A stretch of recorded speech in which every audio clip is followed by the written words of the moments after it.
right, it is Hello Again Wednesday. Hello Again Wednesday this week is Hello Again Wednesday number 32. So I'm glad that you guys are joining and watching along for these few minutes as we do this one today. Hello Again Wednesday number 32, and I'm doing the segment, What Are You Afraid Of? And so, what are you afraid of? Let me just kind of get into it. Oh, scroll. What are you afraid of? There's a lot of things that we can probably be afraid of.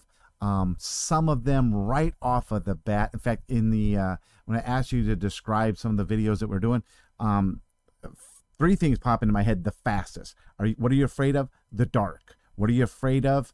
Crowds, maybe. What are you afraid of? Giving a speech. Or maybe even, let me add number 4, or maybe sitting in front of a camera and talking to whoever, and so you have a fear of it. What are you afraid of? Let's see, how can I'm going to do this. Well, maybe I'm going to flip-flop. I have my notes, I'm going to flip-flop. Are you ready? One of the things that when I think about being afraid of, there are some people that are even afraid of the dentist. I'm not going to go to the dentist. Some people are afraid of the doctor. I don't want to go to the doctor. There's all kinds of things that pop up for us that we can easily be afraid of. Well, you know what? And for just a second here, have you ever heard of, or maybe you've even made this phrase, man, I'm scared to death of this. I'm scared to death of this. I'm scared to death of this. And so I often wondered, and I think I looked this up one other time, can you really be scared to death? And so I kind of looked it up. There's all kinds of technical things of yes, because they always come out with this answer. Yes, you can be scared to death. And then there's the technicalities of it, which is what takes place is when you get scared, there's these emotions, there's all this stuff that builds up and just explodes. And what it can be is an adrenaline rush that really just kind of, I hate to say it, stops your heart. So yeah, you can be scared to death maybe. I hope to never be that afraid or that scared. But I do know that if I was to look up some of the Wikipedia or Britannica, two of those I saw, and they both said a big yes, you can be scared to death. Now, I may have told these stories in the past. I'm going to do 2 of them. They're always, whenever I talk about fear or I talk about being afraid, I can always go to my childhood, and I will do 2 of them, one as a little kid and then one as a teenager. The first one is as a little kid. Trent, a year and a month younger than me.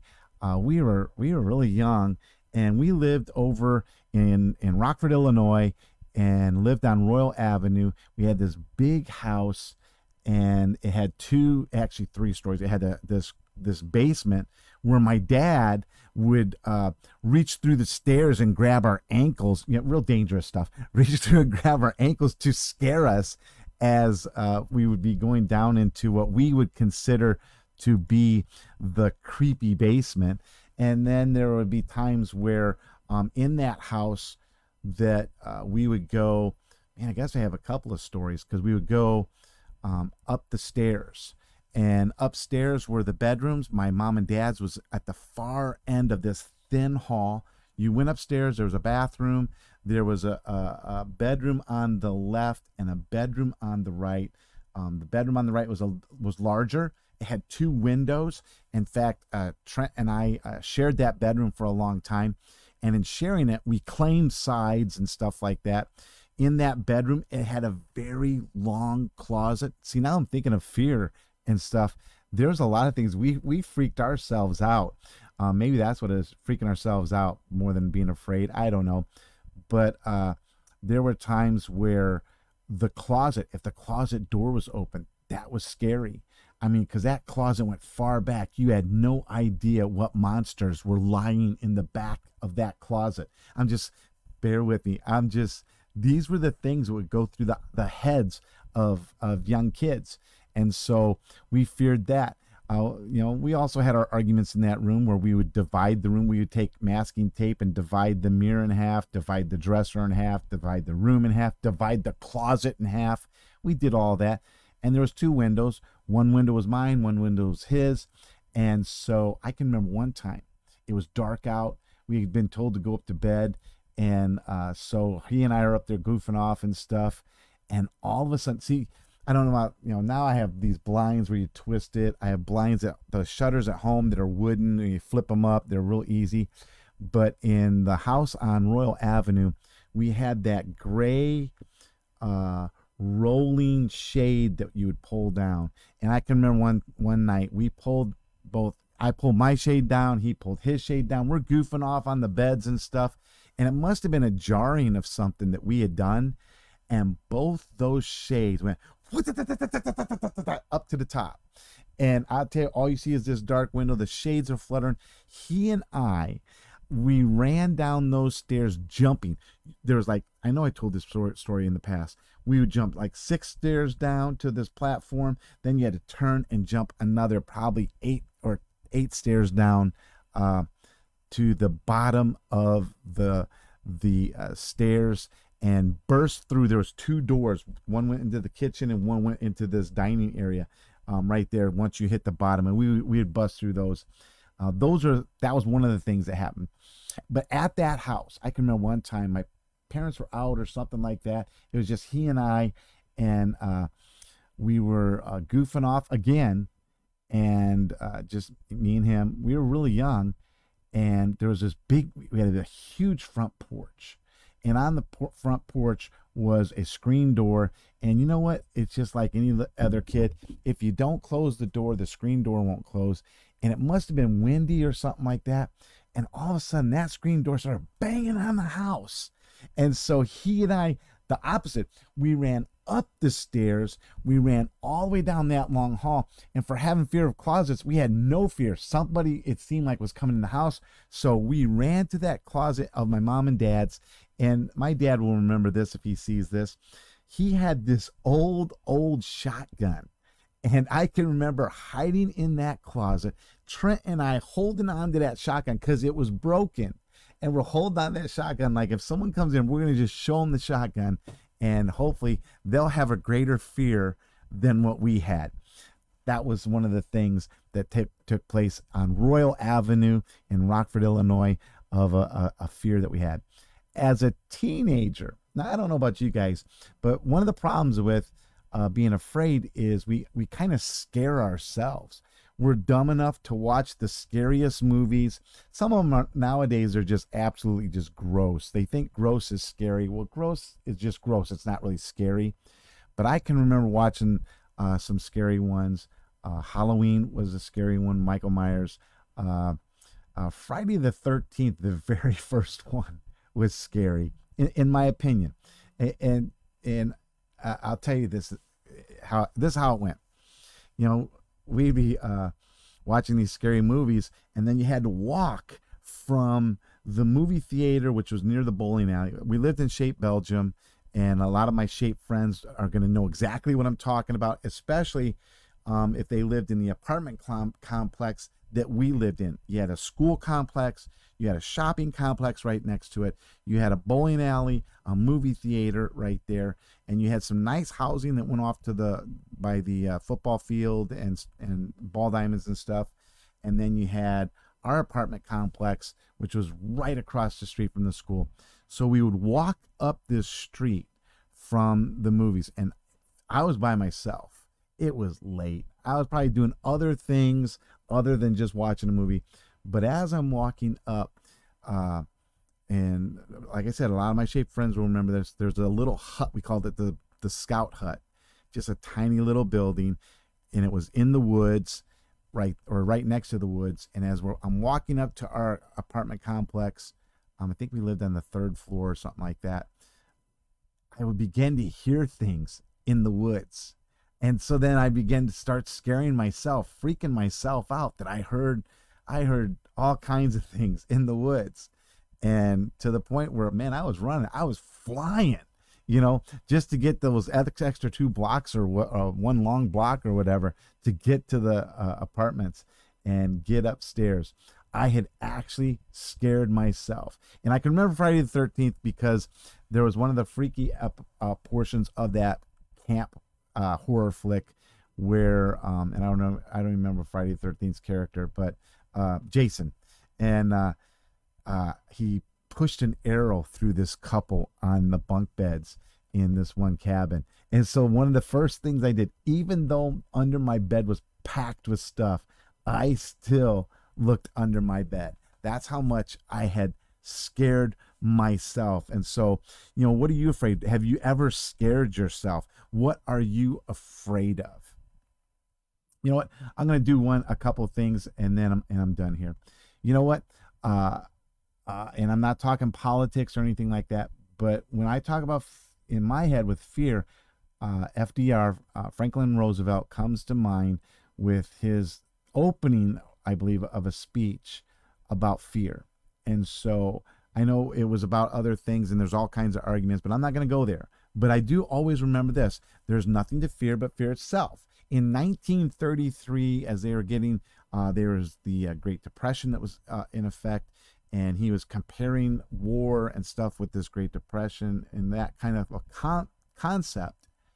And it went like this: so, first of all, let me assert my firm belief that the only thing we have to fear is fear itself. Nameless, unreasoning, unjustified terror which paralyzes needed efforts to convert retreat into advance. One of the reasons I'm taking the whole concept of this speech right here in this area, it's not just we have nothing to fear but fear itself. I love the thought process that fear, it can paralyze needed efforts to convert retreat into advance, and we need to advance forward. And then his speech goes on like this: in every dark hour of our national life, a leadership of frankness and vigor has met with that understanding and support of the people themselves, which is essential to victory.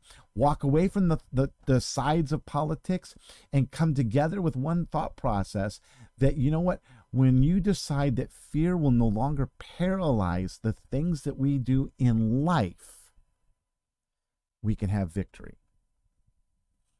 I really believe we can have victory. And so now I'm going to go even deeper. And I probably wish I knew more of this than I did of fear itself thing back when I was a kid or back when I was a teenager. But I have learned through the years that my faith has brought me this far. Ready? 2 things. Deuteronomy 31:6. Be strong and courageous. Don't be afraid or terrified because of them. For the Lord your God goes with you, and he will never leave you nor forsake you. Man, of all the things that would help me with fear, it is always God. It is always knowing that the Holy Spirit is with me. What a great gift. And so, yeah, it takes away most of my fear. I mean, I do have times where it's like, wow, this is, you know, it makes you come to this choice. Do I want to advance or do I want to retreat? Do I want to have fear or do I want victory? And so I take it with God. The last one is this: love drives out fear. In 1 John 4:18, it says, such love has no fear, because perfect love expels all fear. If we are afraid, it is for fear of punishment. And this shows that we have not fully experienced his perfect love. And so, you know, if you want to know how to advance, if you want to know what victory is, know God's love, know his perfect love, learn his perfect love, and practice his perfect love.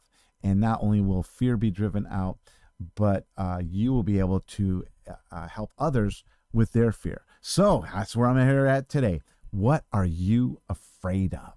Go ahead and leave comments. I would love to know what you're afraid of. What are some of the things that just kind of bring you into a fear? What are some of the things that bring you into victory, that bring you into advancement rather than retreat? I'd love to hear your stories of what you have done to cast out fear, maybe even if it's a broken shotgun. I don't know. Okay. So what drives out your fear? Be sure and let me know. You know what? This is a rare thing. We have decided for this 1 week in church here to kind of pause, allow some people to spend time with families and stuff like that. And so to this week we have paused a couple of things. We have this thing called I'm probably going to say it wrong now because I don't have it right in front of me. It's computers, communication or conversation, and community. It's a gathering that we usually do on Tuesdays and Thursdays for a couple of hours. Come and go as you please. And, we're probably going to change it out down the road, but we paused that one, and we're pausing our Wednesday Bible study. We usually have a Bible study at 4 p.m. But today we are not going to have a Bible study. We're going to pause it. I'm actually about to spend more. I've got all my grandkids gathered together now. Some came from Illinois last week, and so now we're doing a bunch of things together, and I am not afraid, but we are going to have a water balloon fight. And so, man, be strong, be courageous. Hey, be sure and comment. Let me know some of the things that's taken place in your life. I love to read them. Last week was some great ones. It was a lot of fun. Keep doing it, okay? Make sure you put a big like on it or a dislike on it. Make sure you share it. Man, I'll say it over and over. Share the things so that we can pass along some love, okay? And it's the same thing. You can always check us out on YouTube. I do have a YouTube channel. It's called Brent Miller, I believe. That's it. And you can check it out there also with some of my other videos. And you can also see us with the church videos. Have a great Wednesday. Do not be afraid. And I will see you next week for Hello Again Wednesday.